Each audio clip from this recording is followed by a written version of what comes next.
Bonjour à tous, voici votre rendez-vous sportif quotidien sur WeSport et votre revue vitaminée du mardi 3 juin 2025.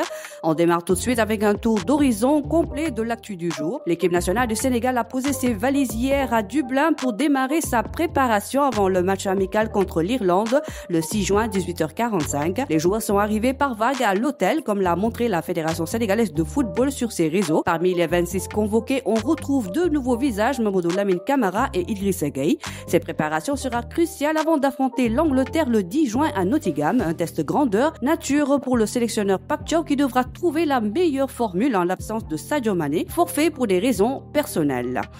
Après une magnifique demi-finale à la Coupe du Monde de Beach Soccer 2025 aux Seychelles, les Lions ont gagné 3 places au classement FIFA, grimpant de la 10e à la 7e position. Ils dépassent désormais des équipes comme le Japon et le Paraguay, confirmant leur statut sérieux outsider sur la scène internationale. Le meilleur classement historique reste la 4e place obtenue en décembre 2022 après une année exceptionnelle. Avec ce nouveau bond, l'objectif est clair, viser le top 5 mondial et se rapprocher d'un podium mondial.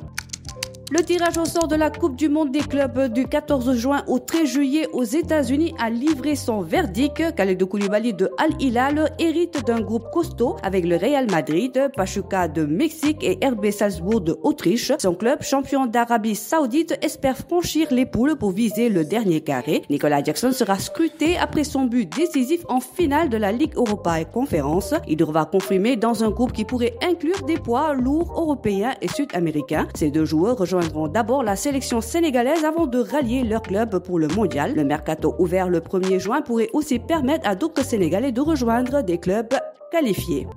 Le combattant tendu entre Modou et Tapha Tine, surnommé Fight to Be, est sur le point d'être officialisé. Selon Fadam 2, chroniqueur de lutte, le combat devait être confirmé après la Tabaski et serait organisé sous la houlette d'une nouvelle structure au Parcelles Assainies. Ce duel suscite déjà de nombreux débats. Modou, encore roi des arènes, défendra son trône face à Tapha Tine, déterminé à le détrôner après plusieurs tentatives avortées. Les amateurs de lutte sénégalaise retiennent leur souffle. C'est tout pour aujourd'hui. Restez branchés sur WeSport pour ne rien manquer de l'actu sportif sénégalaise.